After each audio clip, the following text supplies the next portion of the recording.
அதாவது அந்த பையனுக்கு கணேஷ்ங்கிற பையனுக்கு 13 வயசு. 2 வருஷத்துக்கு முன்னாடி அவங்க அப்பா வந்து தற்கொலை செஞ்சுக்கிட்டார். இப்போ அவர் 11 வயசாக இருக்கும்போது. இப்போ 13 வயசு. இப்போ பார்த்தப்ப அவங்க எப்படின்னா அவருக்கு ஒரு தங்கச்சி, அம்மா, அவங்க எல்லாம் சேர்ந்து வாழ்கிறாங்க.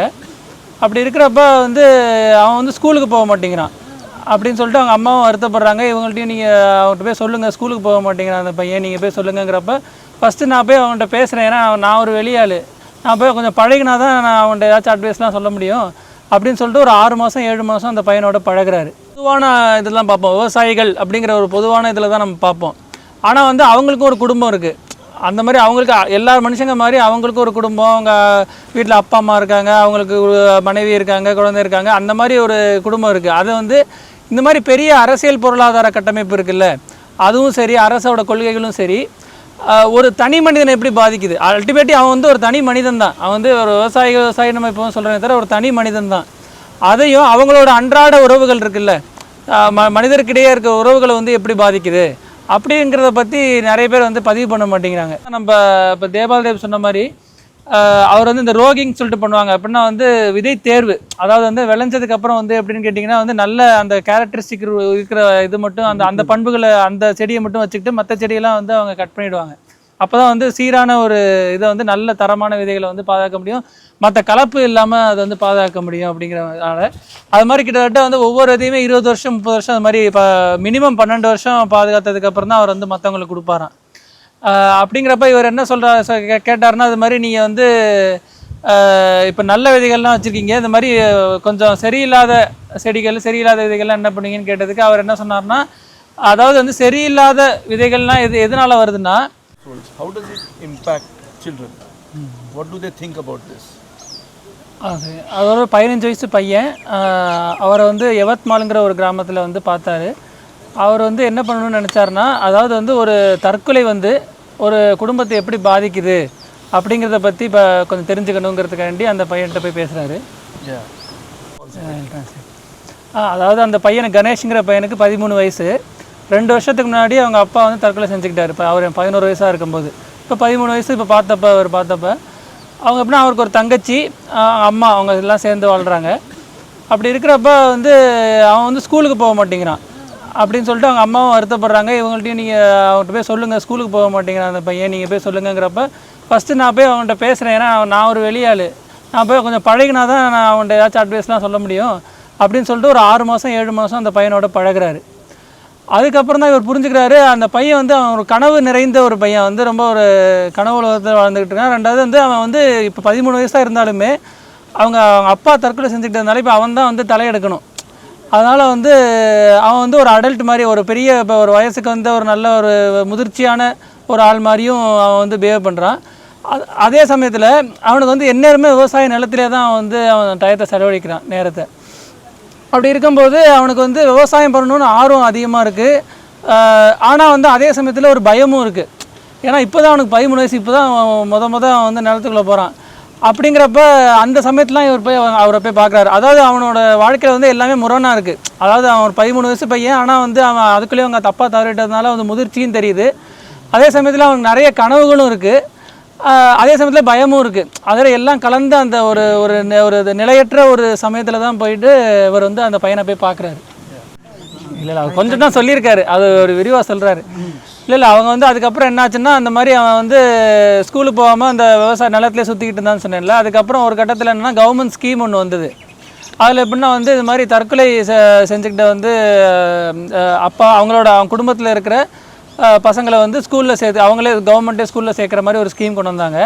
அந்த ஸ்கீமில் இந்த பையனையும் தங்கச்சியும் வந்து ஒரு ரெசிடென்ஷியல் ஸ்கூல், அதாவது கிராமத்து விட்டு வெளியில் வந்து தங்கி படிக்கிற மாதிரி இருக்கிற ஸ்கூலில் போய் சேர்த்து விட்டாங்க. ஆனால் சேர்த்து விட்டதுக்கப்புறமும் அவனுக்கு வந்து எப்படின்னா வந்து அவனுக்கு அந்த கிராமத்து ஞாபகமாகவே இருந்திருக்கு. அவனுக்கு வந்து அங்கே ஸ்கூலில் வந்து அவன் அவனால் இருக்க முடியல. அடிக்கடி ஃபோன் பண்ணுறது, அதுக்கப்புறம் அம்மாட்ட பேசுகிறது, அப்புறம் இல்லாட்டி லீவ் விட்டால் உடனே ஓடி வந்துடுறது, இந்த மாதிரியே அவன் வந்து இல்லாட்டி ஸ்கூல் நடந்துகிட்டு இருக்கும்போதே ஓடி வந்துடுறது, இந்த மாதிரியே அவன் வந்து செஞ்சுக்கிட்டு இருந்திருக்கான். அப்போ வந்து இவங்கள்ட்ட வந்து சொல்லியிருக்காங்க, அம்மா என்ன இந்த மாதிரியே பண்ணுறான், எனக்கு ரொம்ப பயமாக இருக்குது, நீங்கள் போய் திருப்பியும் பேசுங்க அப்படின்னு சொன்னப்போ இவர் என்ன சொல்லியிருக்காருன்னா, அவனுக்கு வந்து ஏதோ ஒன்று ஆழ் மனசில் வந்து வேறு ஏதோ ஒன்று வருத்தம் இருக்குது. இது மேலோட்டமாக சும்மா கிராமத்தை நோக்கியான ஒரு இது கிடையாது, அவங்க சும்மா வீட்டு ஞாபகம் கிடையாது, அதை தாண்டி ஏதோ ஒரு ஆழமான ஒரு எண்ணம் வந்து அவன் மனசில் ஓடிக்கிட்டே இருக்குது அப்படின்னு சொல்லியிருக்காரு. அப்போ தான் வந்து சரி ஒரு மனநல மருத்துவரை கூட்டிகிட்டு போயிட்டு அவன்கிட்ட போய் கேட்டிருக்காரு. அதே சமயத்தில் அதுக்கப்புறம் என்ன பண்ணியிருக்காங்கன்னா வந்து நம்ம நிலத்துக்கு கூப்பிட்டு போவோம், விவசாய நிலத்துக்கு கூப்பிட்டு போவோம்னு சொல்லிட்டு அந்த மனநல மருத்துவரும் சொல்லியிருக்காரு. அதே சமயத்தில் வந்து அந்த கிராமத்தில் வந்து ஒரு 40 வயசு தகுந்த மாதிரி ஒரு ஆள் ஒருத்தங்க இருக்காங்க. அவருக்கு வந்து அந்தளவுக்கு முதிர்ச்சி இல்லாததுனால அவர் வந்து அவருக்கு வந்து ஒரு துணை வேண்டியிருக்கு, இந்த பையனுக்கும் ஒரு துணை வேண்டியிருக்கு. அந்த கிராமத்தில் இவனை மாதிரி ஒரு மைண்ட் செட் இருக்கிற ஒரு ஆள் வேண்டியிருக்கு. அதனால் அவங்க 2 பேரும் ஃப்ரெண்ட்ஸ் ஆகிட்டாங்க போல இருக்குது. இவங்க எல்லாம் சேர்ந்து அந்த விவசாய நிலத்துக்கு போயிருக்காங்க. அது மாதிரி அடிக்கடி போயிட்டு வந்தப்போ இவர் வந்து அப்சர்வ் பண்ணிகிட்டே இருந்திருக்காரு, அவர் என்ன பண்ணுறான்னு பார்த்தப்ப. அப்போ தான் இவருக்கு புரிஞ்சிருக்கு என்னென்னா, அவங்க அப்பா வந்து தற்கொலை செஞ்சுட்டார் இல்லையா, அவனுக்கு அந்த அப்பாவோட அது இமேஜ் என்னென்னா, அந்த விவசாய நிலத்திலிருந்து வேலை பார்க்குறது தான் அந்த அப்பாவோட ஞாபகம். அப்பான என்ன ஞாபகம் வருதுன்னா, விவசாய நிலத்துலேருந்து வேலை பார்க்குறது தான் அவனுக்கு ஞாபகத்துக்கு வருது. அதனால் வந்து அந்த புகைப்படம் தான் அவனுக்கு வந்து மனசில் வந்து வந்துக்கிட்டே இருக்குது. அந்த படம் தான், அந்த இமேஜ் தான். அதனால் என்ன பண்ணுறான்னா, அதனால தான் வந்து இந்த நிலத்துக்கே போய்கிட்டு இருக்கான் மறுபடி. அதனால் வந்து அந்த நிலம் தான் அவங்க அப்பா மாதிரி, அந்த மாதிரி அவன் பாவிச்சுக்கிறான். அதனால் அப்படிங்கிறத அவர் புரிஞ்சுக்கிட்டாரு. அவனுக்கு வந்து அப்பா அதுக்கப்புறம் அதனால தான் அவனுக்கு பயமும் வருது. இவ்வளோ பெரிய நிலம் இருக்கே, அப்போ நிலங்கிறது இப்போ போயிடுச்சுன்னா அவங்க அப்பாவே ஏற்கனவே அவங்க அப்பாவை இழந்துட்டோம், சரி அப்பாவை பாவிக்கிற நிலத்தையே எழுந்துட்டோம்னா அதுக்கப்புறம் நம்ம குடும்பத்துக்கு என்ன ஆகுங்கிற பயமும் அவனுக்கு வந்து உள்ளே வந்துடுது. அதுக்கப்புறம் அவருக்கு திருப்பி why have you left us, right? அதான் அதுக்கப்புறம் வந்து அந்த ஸ்கூல்லேருந்து அவனை வந்து ட்ராப் பண்ணிட்டாங்க. அதுக்கப்புறம் ஃபுல் அண்ட் ஃபுல் கிராமத்துக்கே திரும்பி வந்துட்டான். அப்புறம் நிலத்தெல்லாம் பார்த்துட்டு இருந்திருக்கான். ஆனால் அப்போ தான் அவனுக்கு புரியுது என்னென்னா, அவங்க அப்பா இறந்த வருத்தம் மட்டும் இல்லாமல் இன்னொரு பிரச்சனை என்னென்னா, அவனுக்கு வந்து விவசாயத்தில் வந்து இப்போ எல்லாருமே சொல்கிறாங்க வந்து அதில் வந்து எந்த ஒரு அன்ஸ்கில்டு லேபர் அப்படிங்கிற மாதிரி சொல்கிறாங்க, அதாவது எந்த திறனும் அதில் தேவைப்படாதுங்கிற மாதிரி சொல்கிறாங்க. ஆனால் இப்போ என்னென்னா, ஆக்சுவலாக ஒரு 100க்கும் மேற்பட்ட திறன்கள் வந்து ஒரு மனுஷனுக்கு தேவைப்படுது விவசாயம் பண்ணுறதுக்கு. அப்படி இருக்கிறப்ப அவங்க அப்பா தவறி போனதுனால அவனுக்கு அந்த இதெல்லாம் சொல்லி கொடுக்கறதுக்கு யாரும் இல்லை. அது எப்போ என்ன பயிர் போடுறது, எப்போ பூச்சிக்கொல்லி போடுறது, எப்போ உரம் போடுறது, என்ன பண்ணலாம், அது பண்ணுறது, எந்த விவசாயத்தை பற்றி சொல்லிக் கொடுக்கறது ஆள் இல்லாதனால அவன் ரொம்ப தடுமாறான். அந்த விவசாயம் பண்ணணும் அந்த கவலையும் இருக்குது, விவசாயம் பண்ணோட ஆசையும் இருக்குது. ஆனால் வந்து அவங்க அப்பா எழுந்துட்ட கவலை மட்டும் இல்லாமல் அந்த அறிவை வந்து அடுத்த தலைமுறைக்கு எடுத்துகிட்டு போகிற சொல்லிக் கொடுக்கறதுக்கு அவனுக்கு ஆள் இல்லை. அப்போ தான் அதான் அது முன்னாடியே அவர் சொன்ன மாதிரி, அதாவது வந்து அந்த அதுக்கப்புறம் ஒரு கட்டத்தில் என்ன ஆயிடுச்சுன்னா வந்து அவன் வந்து கல்லை தூக்கி போட ஆரம்பிச்சிட்டான். அந்த சும்மா போயிட்டு அப்படியே அந்த நிலத்து மேலே கல்லை தூக்கி போட ஆரம்பிச்சிட்டான். எதுக்கு பண்ணுறாருன்னா, அவனுக்கு வந்து அந்த கோபம், அதாவது கோபம் மட்டும் இல்லாமல் ஒரு ஏக்கம் எல்லாம் கலந்த ஒரு கலவையான ஒரு உணர்ச்சி. என்னென்னா வந்து அவனுக்கு வந்து அவன் அப்பா அவ்வளோ சீக்கிரமாக போயிட்டாரு, சொல்லிக் கொடுக்குறதுக்கு ஆள் இல்லை அப்படிங்கிற ஏக்கத்தில் வந்து அவன் வந்து விவசாய நிலத்து மேலே கல்லை தூக்கி போட ஆரம்பிச்சிட்டான். பருத்தி ஆமாம், அதுவும் இல்லை, அதான் அதனால் வந்து அந்த கோபத்தில் வந்து கல்லை தூக்கி போட ஆரம்பிச்சிட்டான். அதுதான் அவர் சொல்கிறாரு வந்து அது வந்து எப்படின்னா, அந்த விவசாய நிலங்கிறது அந்த அப்பாவே அவன் பாவிக்க ஆரம்பிச்சிட்டான். அது வந்து அதே ஒரு ஓமையாக எடுத்துக்கிட்டு அந்த நிலம்தான் அவனுக்கு அப்பா, அந்த மாதிரி அந்த மனநிலைக்கு வந்து அவன் போயிட்டாங்கிற மாதிரி சொல்கிறாரு. அதுக்கப்புறம் என்னாச்சுன்னா, அந்த கணேஷ் வந்து அதுக்கப்புறம் இப்போ ஒரு 30-35 வயசு இருக்கும், அவர் கல்யாணம் ஆகி இதாகிட்டார், ரொம்ப முதிர்ச்சி ஆகிடுச்சு, இப்போ வந்து செட்டில் ஆகிட்டாருன்னு வச்சுக்கோங்களேன். ஆனால் அவர் இது மூலமாக வந்து 2-3 விஷயத்த சொல்ல விரும்புகிறாரு. ஏன்னா வந்து முதல்ல வந்து எப்படின்னா, நம்ம எப்போவுமே விவசாயம் பற்றி பார்க்கும்போது ஒரு பொதுவான இதெல்லாம் பார்ப்போம், விவசாயிகள் அப்படிங்கிற ஒரு பொதுவான இதில் தான் நம்ம பார்ப்போம். ஆனால் வந்து அவங்களுக்கும் ஒரு குடும்பம் இருக்குது. அந்த மாதிரி அவங்களுக்கு எல்லா மனுஷங்க மாதிரி அவங்களுக்கும் ஒரு குடும்பம், அவங்க வீட்டில் அப்பா அம்மா இருக்காங்க, அவங்களுக்கு மனைவி இருக்காங்க, குழந்தை இருக்காங்க, அந்த மாதிரி ஒரு குடும்பம் இருக்குது. அதை வந்து இந்த மாதிரி பெரிய அரசியல் பொருளாதார கட்டமைப்பு இருக்குல்ல, அதுவும் சரி, அரசோட கொள்கைகளும் சரி, ஒரு தனி மனிதனை எப்படி பாதிக்குது. அல்டிமேட்லி அவன் வந்து ஒரு தனி மனிதன் தான், அவன் வந்து ஒரு விவசாயி நம்ம இப்போ சொல்கிறேன் தவிர ஒரு தனி மனிதன் தான். அதையும் அவங்களோட அன்றாட உறவுகள் இருக்குல்ல, மனிதருக்கிடையே இருக்கிற உறவுகளை வந்து எப்படி பாதிக்குது அப்படிங்கிறத பற்றி நிறைய பேர் வந்து பதிவு பண்ண மாட்டேங்கிறாங்க. அதுதான் இப்போ வந்து இவரோட ஒன் ஆஃப் தி மெயின் குறிக்கோள் என்னென்னா, அந்த மாதிரி ஒரு மனிதருக்கிடையே இருக்கிற உறவுகளை வந்து விவசாயிகள் அவங்களுக்கு வந்து அன்றாட உறவுகளை வந்து எப்படி பாதிக்குது, இந்த மாதிரி பெரிய அரசியல் கட்டமைப்புகளும் சரி, கொள்கைகளும் சரி, அந்த மாதிரி உறவுகளை வந்து எப்படி பாதிக்குங்கிறத வந்து பதிவு பண்ணுங்கிறது தான் இவர் கொள்கை இருக்குது. இப்போ அபர்ணாமும் அது மாதிரி நிறைய அவங்களோட எழுத்துக்களில் வந்து பதிவு பண்ணியிருக்காங்க. அந்த மாதிரி இன்னும் 2வது விஷயம் என்னென்னா, இந்த கல்லை தூக்கி போடுறதுங்கிறது அவங்க அப்பா மேலே இருக்கிற ஏக்கம் அப்படிங்கிற மாதிரி சொல்லணும்ல. அது மட்டும் இல்லாமல் இவர் என்ன சொல்கிறாருன்னா, அந்த அரசியல் பொருளாதார கட்டமைப்பு மேலேயே அவன் வந்து அவனுக்கு ஏற்பட்ட ஒரு கோபத்தின் வெளிப்பாடு தான் அந்த நிலத்து மேலே அவன் கல்லை தூக்கி போட்டது. அந்த நிலங்கிறது அவன் ஒரு 2-3 விஷயத்தை குறிக்குது அவனுக்கு. ஒன்று வந்து அவங்க அப்பா, இன்னொன்று வந்து அந்த அரசியல் கட்டமைப்போட ஒரு தோல்வி. இது ரெண்டுமே குறிக்கிறதுனால அவன் அது மேலே கல்லை தூக்கி போடுறான் அப்படிங்கிற மாதிரி சொல்கிறாரு. இன்னொன்று வந்து அதான் அவர் மறுபடியும் சொல்கிறது என்னென்னா, இந்த அரசியல் கட்டமைப்புங்கிறது நம்ம வந்து எப்போவுமே வந்து எப்படின்னா அதான் தனி மனித உறவுகளை வந்து எந்த அளவுக்கு பாதிப்புங்கிறத வந்து நம்ம பதிவு பண்ணணும். அதனால தான் இந்த புக்லேயும் வந்து இந்த ராம்ராவுங்கிற இவரை பற்றி எழுதியிருக்காரு. இதுலேயும் அது அந்த மாதிரி ஒரு முயற்சி தான் அவர் முன்னெடுத்து எழுதியிருக்காரு அப்படிங்கிற மாதிரி அவர் சொல்கிறார்.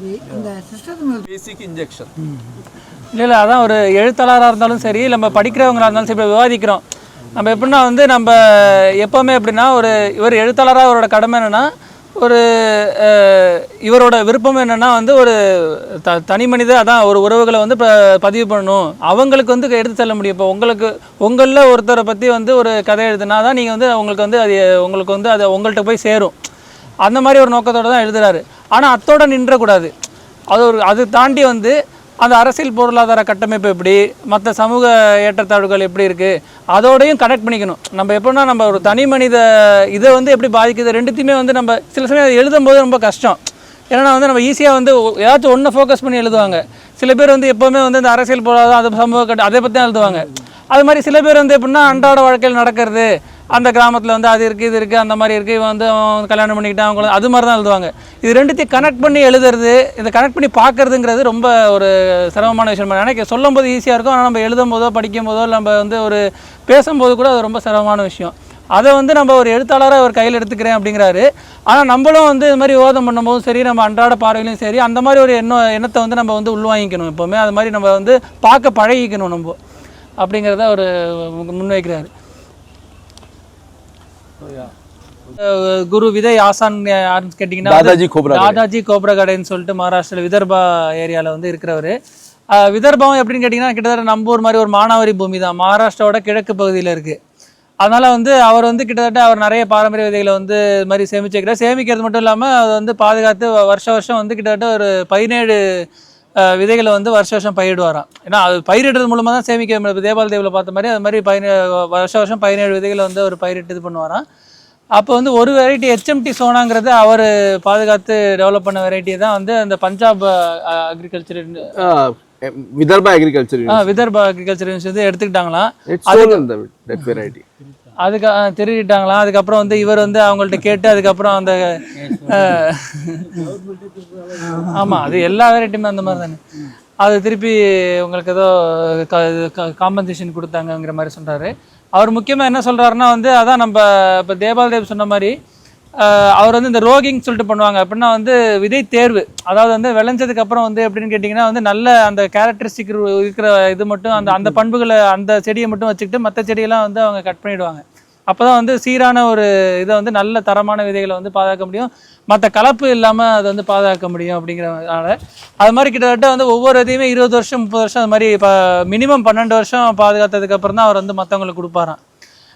அப்படிங்கிறப்ப இவர் என்ன கேட்டாருன்னா அது மாதிரி நீங்கள் வந்து இப்போ நல்ல விதைகள்லாம் வச்சுருக்கீங்க, இந்த மாதிரி கொஞ்சம் சரியில்லாத செடிகள் சரியில்லாத விதைகள்லாம் என்ன பண்ணீங்கன்னு கேட்டதுக்கு அவர் என்ன சொன்னார்னா, அதாவது வந்து சரியில்லாத விதைகள்லாம் எதனால் வருதுன்னா நிலம் சரியில்லாதனால தான் வந்து விதையும் வந்து செடிகளும் சரியாக வர மாட்டேங்குது. அதாவது ஒரு இந்த விதையை வச்சு நீங்கள் நிலத்தோட தரத்தை வந்து எடை போட்டுடலாம் அப்படிங்கிற மாதிரி அவர் சொன்னாராம்.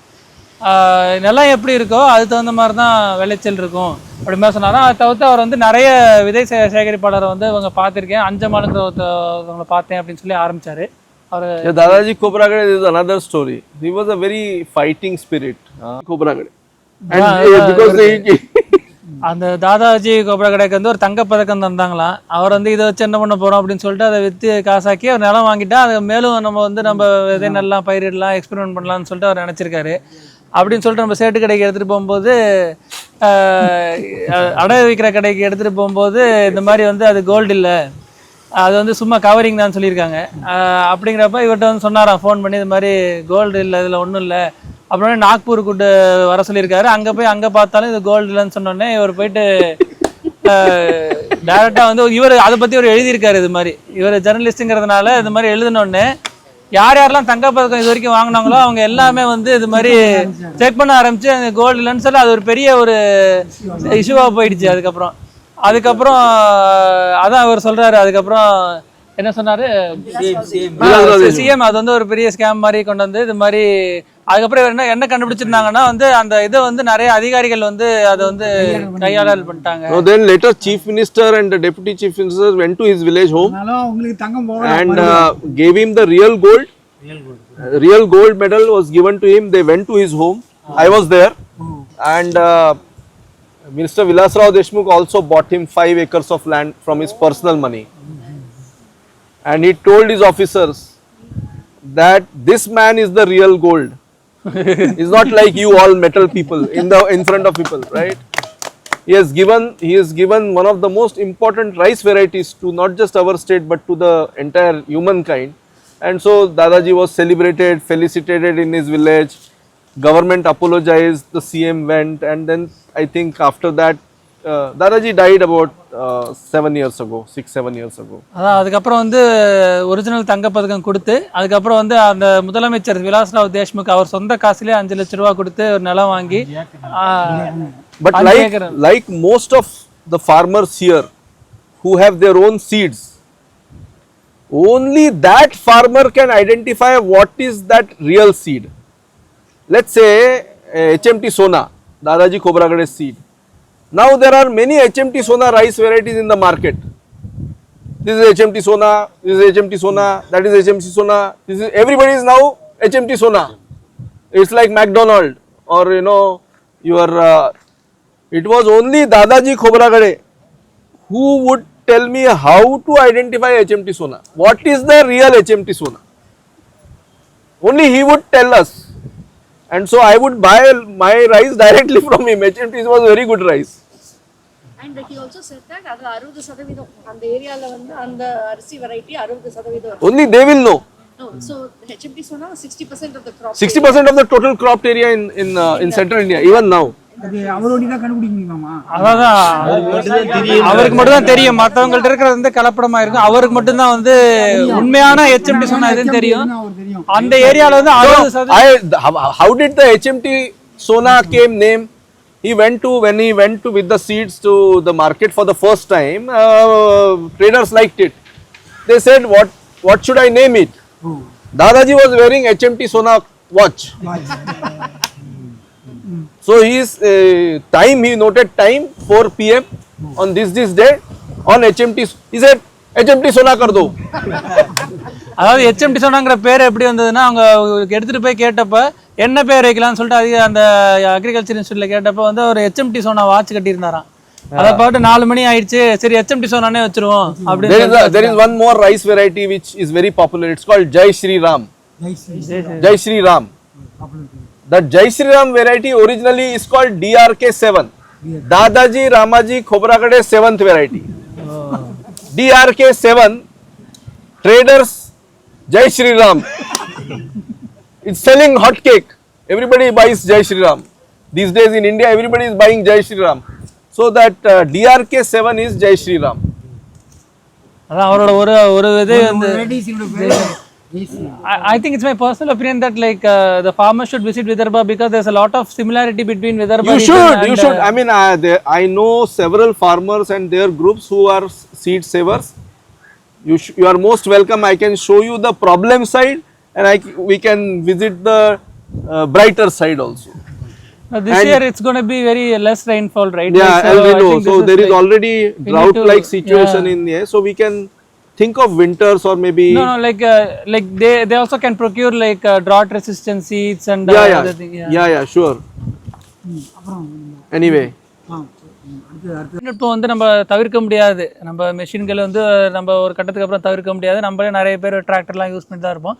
என்ன சொல்கிறாருன்னா நம்ம தேவைக்கேற்ப தகுந்த இயந்திரங்களை யூஸ் பண்ணிட்டு தேவையில்லாததெல்லாம் நம்ம நிராகரிச்சிடலாம். அது அந்த டிசிஷனை வந்து நம்ம எடுத்துக்கணும். அதுதான் நம்ம பண்ண முடியுமே தவிர வந்து நம்ம வந்து சுத்தரவாக வந்து தொழில்நுட்பமே இல்லாமல் பண்ண முடியாது. நம்மளோட பொருளாதார சூழ்நிலை, எத்தனை பேர் வேலையாட்கள் எவ்வளோ பேர் இருக்காங்க, அது தகுந்த மாதிரி வந்து நம்ம வந்து தொழில்நுட்பங்களை வந்து பயன்படுத்திக்கணும். தேவையில்லாத இல்லை உண்மையாலுமே அது வந்து நம்ம அதனால தான் நம்ம அடிக்கடி பேசுறது தான். ஏன்னா வந்து நம்ம சில சமயம் வந்து எதுவுமே வந்து சரியா தப்பான்னு முழுசாக இது பண்ண முடியாது. சில தொழில்நுட்பங்கள் வந்து நம்ம வந்து தகவமைச்சுக்கிற மாதிரி இருக்கும். நம்ம வந்து அதை எடுத்து நம்ம நிலத்துக்கு தகுந்த மாதிரி நம்ம அதை வடிவமைச்சுக்கலாம். சிலது வந்து கண்டிப்பாக நிராகரிக்கணும். இப்போ பூச்சிக்கொல்லியாக இருந்தாலும் சரி அந்த மாதிரி இருக்கலாம், கண்டிப்பாக நிராகரிக்கிற மாதிரி இருக்கும். சில இதெல்லாம் வந்து நம்ம வந்து ஏற்றுக்கிற மாதிரி இருக்கும். இப்போ அது மாதிரி இந்த மூணுத்தையும் நம்ம வந்து பார்த்துக்கணும். நம்ம வந்து இப்போ எது தேவையோ அதுக்கு தகுந்த மாதிரி நம்ம வந்து மாடிஃபை பண்ணிக்கலாமா இல்லை வந்து கம்ப்ளீட்டாக நிராகரிக்கலாமான்னு பார்த்து நம்மளுக்குள்ள விவாதம் பண்ணிட்டு அதுக்கு தான் அந்த மாதிரி மீட்டிங் அது மாதிரிலாம் வச்சு விவாதம் பண்ணிட்டு நம்ம அது மாதிரி யூஸ் பண்ணிக்கலாங்கிறது தான் அவர் சொல்கிறாரு. So there cannot be one demand, but there can be general demands on export, import, external factors, climate change. There can be a uniform nation level policy. Implementation could be very different in different states. அதான் அவர் என்ன சொல்கிறாருன்னா, இப்போ வந்து முக்கால்வாசி அரசியல்வாதிகள் வந்து விவசாயிகள் அந்த பின்னணியிலேருந்து வரதில்லை அப்படிங்கிற மாதிரி அவர் சொல்கிறாரு. முன்னாடி அந்த மாதிரி இல்லை, இப்போ வந்து கிட்டத்தட்ட 1% தான் அந்த மாதிரி இருக்காங்க. அதனால் வந்து அவங்க வந்து எப்படின்னா இந்த விவசாயம் பற்றின பாலிசியோ இல்லை ரூரல் கிரெடிட், அதாவது வந்து எப்படின்னா அந்த கடன் அதை பற்றிலாம் வந்து அவங்க வந்து பேசுறதில்ல அப்படிங்கிற மாதிரி சொல்கிறாரு. இப்போ இடதுசாரிகள் இருக்காங்க, ஆனால் இப்போ முதல்ல வந்து அவங்களுக்கு வந்து அந்தளவுக்கு இப்போ அவங்களோட வலிமை வந்து குறைஞ்சிருச்சு. இப்போ ரெண்டாவது வந்து அப்படின்னா விவசாயங்கிறது ஸ்டேட் சப்ஜெக்ட், அந்த மாநிலங்களில் குறிப்பில் அந்த இதில் வரும். இந்த ஸ்டேட் சப்ஜெக்ட் சென்ட்ரல் சப்ஜெக்ட் அப்படின்னு சொல்லி சொல்லுவாங்க. அது பார்த்தீங்கன்னா விவசாயம் வந்து மாநிலங்களோட அந்த இதில் வரதுனால இப்போ அவங்க மாநிலங்களில் நிறைய முக்கால்வாசி மாநிலங்கள் ஆட்சி, எந்த மாநிலமே ஆட்சியில் இல்லாமல் இருக்கிறதுனால வந்து அவங்க முன்னெடுத்துக்கிட்டு இருந்தாங்க, இப்போ அவங்களும் முன்னெடுக்க முடியாமல் போயிடுச்சு அப்படிங்கிற மாதிரி சொல்கிறாரு. விவசாயிகள் கோரிக்கையை பொறுத்த வரைக்கும் அவர் என்ன சொல்கிறாருன்னா வந்து இந்தியா முழுக்க எல்லா விவசாயிகளுக்கும் ஒரே கோரிக்கைன்னு இருக்க முடியாது. அது வந்து ஒவ்வொரு ஏரியாவுக்கும் ஒவ்வொரு அந்தந்த புவியியல் சார்ந்த கோரிக்கைகள் தான் இருக்க முடியும் அப்படிங்கிற மாதிரி சொல்கிறாரு. ஆனால் சில 1-2 பாயிண்ட் சொன்னார். என்னென்னா வந்து இப்போ சந்தை, அதே மாதிரி வந்து இப்போ கடன், அந்த மாதிரி கடன், அது ரெண்டாவது மூணாவது வந்து விலை, அதெல்லாம் வந்து எல்லாத்துக்கும் ஏற்றுமதி இறக்குமதி சார்ந்த கொள்கைகள் வந்து எல்லாரையுமே பாதிக்கும். இப்போ வந்து இந்த அமெரிக்கா ட்ரேட் டீல் சொல்லியிருந்தோம், அதை பற்றிலாம் இங்கே விவாதம் பண்ணி நம்ம போராட்டம்லாம் பண்ணியிருந்தோம். அந்த மாதிரி ஒரு சில இது பாதிக்கும். முக்கியமாக அவர் என்ன சொல்கிறாருன்னா காலநிலை மாற்றங்கிறது வந்து இப்போ வந்து எல்லா இந்தியா ஃபுல்லாக நடந்துக்கிட்டு இருக்கு. அதுக்கு தகுந்த மாதிரி வந்து அரசே வந்து ஒரு இன்சூரன்ஸ் மட்டும் கொடுக்காம வந்து அரசே வந்து அதை ஏற்றுக்கணும். நிறைய இது வந்து இப்போ வந்து விதைகளாக இருக்கட்டும், அதே சமயத்தில் வந்து அந்த திடீர்னு வெள்ளம் வந்தாலோ வறட்சி வந்தாலோ அரசே நிவாரணம் கொடுக்கணும். வெறும் இன்சூரன்ஸ் மாதிரி இல்லாமல் அரசே நிவாரணம் கொடுக்கணும். அந்த மாதிரி ஒரு கிளைமேட் குஷனிங் அப்படிங்கிறாரு. அந்த மாதிரி டிமாண்ட் வந்து விவசாயிகள் வைக்கலாம். மற்றபடி மற்ற டிமாண்ட்கள்லாம் வந்து ஒவ்வொரு மாநிலத்துக்கும் ஒவ்வொரு ஊருக்கும் தகுந்த மாதிரி நம்ம அக்ரிகல்ச்சரஸ் லொக்கேஷன் ஸ்பெசிஃபிக்பாங்களா அந்த மாதிரி தான் வைக்க முடியுமே தவிர வந்து இந்தியா முழுக்க ஒரே இது தேவைகள் ஒரே ஒரு டிமாண்ட் வைக்க முடியாது அப்படிங்கிற மாதிரி அவர் சொல்கிறார். கோரிக்கை வைக்க முடியாது அப்படின்னு. There will be other incomes, right? People can go out for work. If they are educated, some of the brothers can diversify into services. So there is a huge gap between the two different approaches. அதான் அவர் வந்து நம்ம வந்து விவசாயத்தை வந்து ஒரு வாழ்வாதாரமாக பார்க்குறோம். ஆனால் வந்து அரசு வந்து அது வந்து ஒரு வணிகம் சார்ந்த எப்படி பணத்தை பெருக்கலாம் அதை வச்சுங்கிற மாதிரி தான் பார்க்குது. அதனால வந்து நம்ம கோரிக்கை வைக்கிறதுலேயும் ஒரு முரண் இருக்கு. நம்ம ஏதோ சேர்ந்து நம்ம கேள்வி கேட்குறோம், அவங்க வேற மாதிரி நினச்சிட்டு பதில் சொல்கிறாங்க. அதனால வந்து நம்ம அதை தீர்த்து வைக்கணும். நம்ம அரசுட்டேருந்து அவங்க வேற எதோ எதிர்பார்க்குறாங்க, நம்ம வேற எதையும் எதிர்பார்க்குறோங்கிற சமயத்தில் வந்து பேச்சுவார்த்தையே நடக்க முடியாமல் போயிடுது. அதைத்தான் அது வந்து முதல்ல நம்ம அதை தெளிவாக இருக்கணும் அப்படிங்கிற மாதிரி சொல்கிறாரு. அவர் என்ன சொல்கிறாருன்னா வந்து இப்போ ஒரு மராத்வாடாவில் வந்து ஒரு சுய உதவி குழு வந்து இவர் வந்து போய் பார்த்துருக்காரு. அவங்க தான் வந்து விமன் ஃபார்மர்ஸ், குறிப்பாக வந்து அவங்க வந்து விதவை, அதாவது கணவர் வந்து இறந்து போயிட்டாங்க தற்கொலையாலோ மற்ற இதனாலேயோ இறந்து, அந்த மாதிரி ஒரு செல்ஃப் ஹெல்ப் குரூப் வந்து சுய உதவி குழுவே பார்த்துருக்காரு.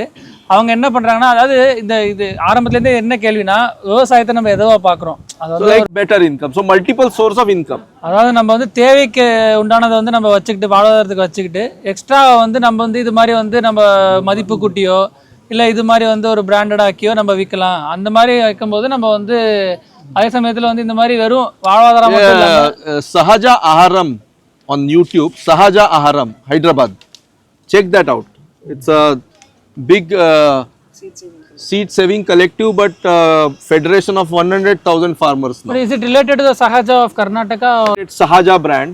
Sahaja Saundaryam, Sahaja food, Sahaja medicine, all together. So it's 100,000 farmers in Andhra and Telangana. They now have shops. They have their own outlets. இப்போ வேற Translate.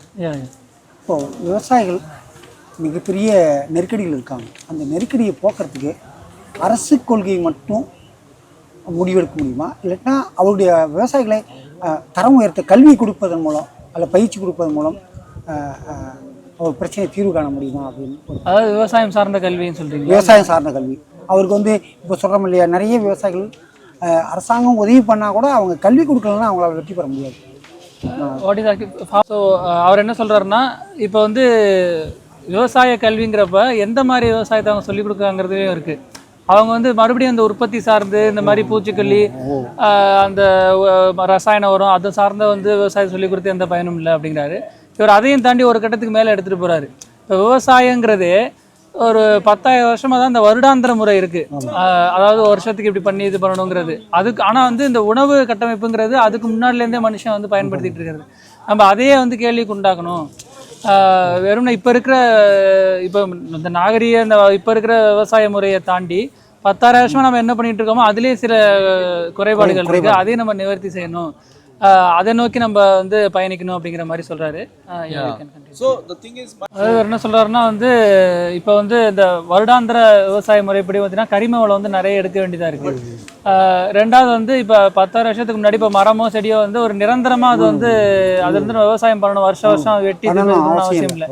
அது மாதிரி இந்த நிரந்தர வேளாண்மை நோக்கி போகணும் அப்படிங்கிறாரு. அவர் குறிப்பாக வந்து சில லேண்ட் இன்ஸ்டியூட் அப்படின்னு சொல்லிட்டு யூஎஸ்ஏல வந்து கான்சாஸ் மாகாணத்தில் வந்து ஒரு இது இருக்குது.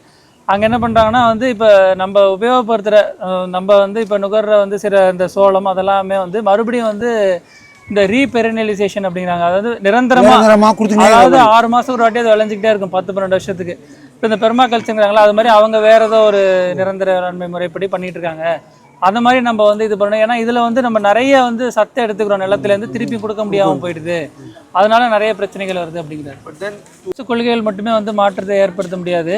நம்ம இங்கே ஏற்கனவே பண்ணிகிட்டு இருக்கிற மாதிரி வந்து நம்ம கூட்டமைப்பு சின்ன சின்ன கூட்டமைப்புகள் மூலமாக தான் நம்ம பண்ண முடியும். ஏன்னா ஒவ்வொரு நிலத்துக்கும் ஒவ்வொரு மாதிரியான பிரச்சனைகள் இருக்குது.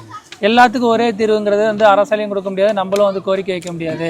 அது மாதிரி கூட்டமைப்பை மட்டும் இல்லாமல் நம்ம இந்த மாதிரி இங்கே ஒவ்வொரு இடத்துலையும் இருக்கிற கூட்டமைப்பு எல்லாம் ஒன்று சேர்ந்து ஒரு பெரிய கூட்டமைப்பாக இருக்கணும். அந்த மாதிரி நம்மளுக்குள்ளே இந்த மாதிரி கனெக்ஷன் ஏற்படுத்திக்கிறமே தவிர வந்து அரசு கொள்கையால் மட்டுமே மாற்றம் ஏற்படுத்த முடியாதுங்கிறாரு. ரெண்டாவது வந்து நம்ம இவங்கெல்லாம் சேர்ந்து குரல் கொடுத்தோம்னா அரசு அப்புறமா கேட்க ஆரம்பிக்கும். இந்த கூட்டமைப்புலாம் ஒன்றா சேர்ந்து கேட்டால் அப்போ அவங்க வந்து அரசு வந்து கேட்க ஆரம்பிக்கும்.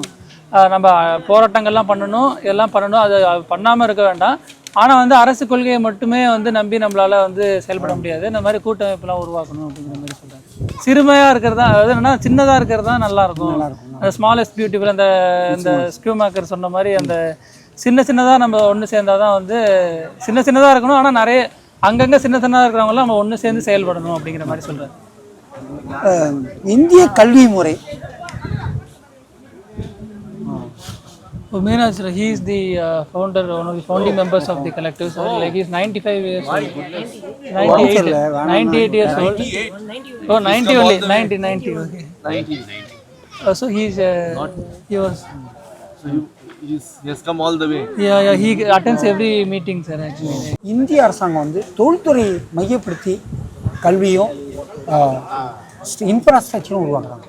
ஸோ அது மாற்றாக கிராமப்புற பொருளாதாரம் அல்லது வேளாண்மை 60% மக்கள் இருக்கிற இடத்துல தொழில்துறை மையமே வச்சுருக்காங்க. ஸோ நாடாளுமன்றம் இதுக்கு எதிராக யாரும் பேசத்தே இல்லையா? தொழில்துறை மிகப்பெரிய அபாயகரமான சூழலுக்கு எதிரான தொழில்துறையாக இருக்குது. இப்போது எல்லா தொழில்துறையும் வந்து தொழில்துறைக்கு சூழலுக்கு எதிராது. ஆனால் வேளாண்மை அப்படி அமையலை.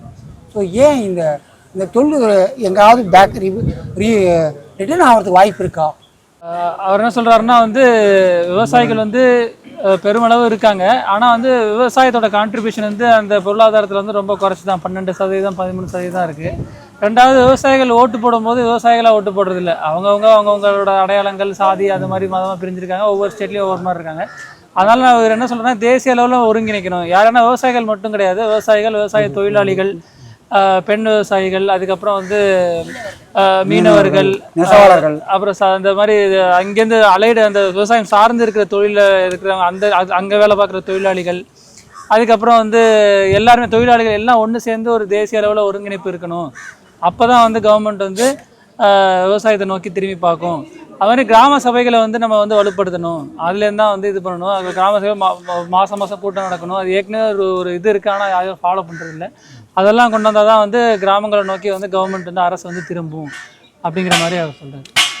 அவர் கூட்டமைப்பு ரொம்ப பிடிச்சிருக்குங்கிறாரு. இது மாதிரி நம்மளும் வந்து வெளியுறகத்தோட பேச்சுவார்த்தை நடத்தலாம், அவங்களும் இங்கே வந்து கலந்துரையாடலாம்ங்கிறப்ப ஒரு இணைப்பு கூட்டம் மாதிரி இருக்குது. நிறைய பேர் வந்து இது பண்ணுறாங்க. ரெண்டாவது இன்னொன்று முக்கியமாக என்ன சொல்கிறாருன்னா இதை வந்து பதிவு பண்ணி வச்சுக்கணும். நம்ம வெறும் இங்கே நடக்கிறது வந்து நம்ம பதிவு பண்ணி வச்சுக்கிறது வந்து முக்கியமான விஷயங்கிறாரு. அதே மாதிரி சென்னையில இருந்து ஆட்களை வாங்க முடியாது, வேலை வாங்க முடியாது. இப்போ இல்லை, இப்போ என்னன்னா நீங்கள் தமிழ்நாட்டில் 100 நாள் வேலை திட்டத்தை விவசாயிகள் வாங்க முடியாது. அவங்க லீட் பண்ணி அவங்க டாமினேட் பவராக இருக்காங்க, வீக்னஸாக இருக்காங்க விவசாயி.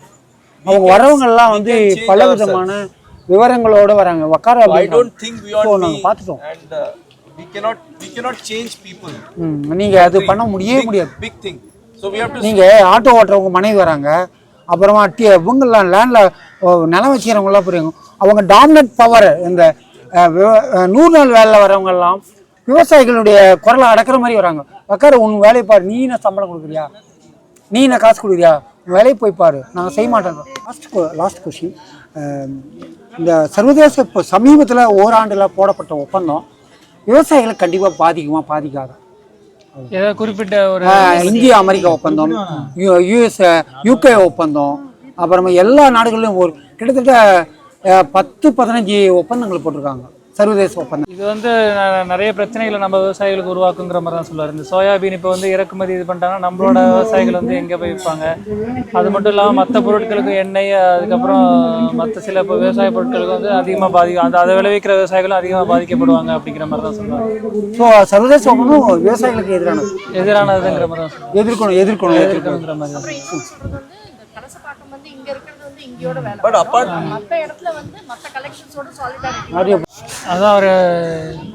அதான் என்ன சொல்றாருன்னா, அது மாதிரி யூஎஸ் கிட்ட இருக்கிற ஒப்பந்தம் மட்டும் இல்லாமல் கிட்டத்தட்ட 50-60 ஒப்பந்தம் போட்டிருக்காங்க. இப்போ இந்தோனேஷியாலேருந்து பாம் ஆயில் இறக்குமதி செய்யறதுக்கு, அது மாதிரி பருப்பு வகையில் இறக்குமதி செய்யறதுக்கு. இந்தியாலாம் நிறைய பருப்பு வந்து விளைவிக்கிறாங்க விவசாயிகளே, ஆனால் வந்து அதை இறக்குமதி பண்ணுறதுக்காண்டி ஒப்பந்தம் போட்டிருக்காங்க. அதெல்லாம் விவசாயிகளை வந்து அதிகமாக பாதிக்குங்கிற மாதிரி சொல்லுவார்.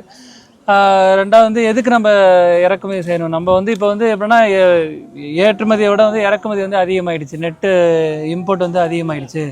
அதனால் வந்து அது வந்து நாட்டுக்கும் கேடு, விவசாயிகளும் குறிப்பாக வந்து ரொம்ப பாதிப்பை விளைவிக்கும்.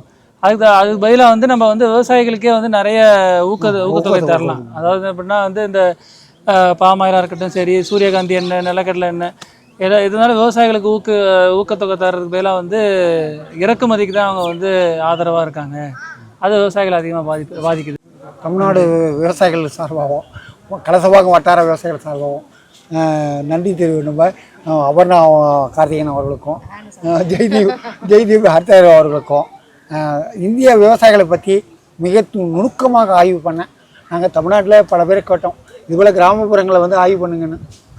யாரும் ஆய்வு பண்ண வரல, அதனால் ஆய்வு பண்ணி அதுபோல் ஒரு முன்னோடியாக இருக்கிறதுனால தமிழ்நாடு விவசாயிகள் சார்பாக நன்றி தெரிவிச்சுக்குவோம். இயற்கை விவசாயிகள் சார்பாக நன்றி தெரிவிச்சுக்குவோம்.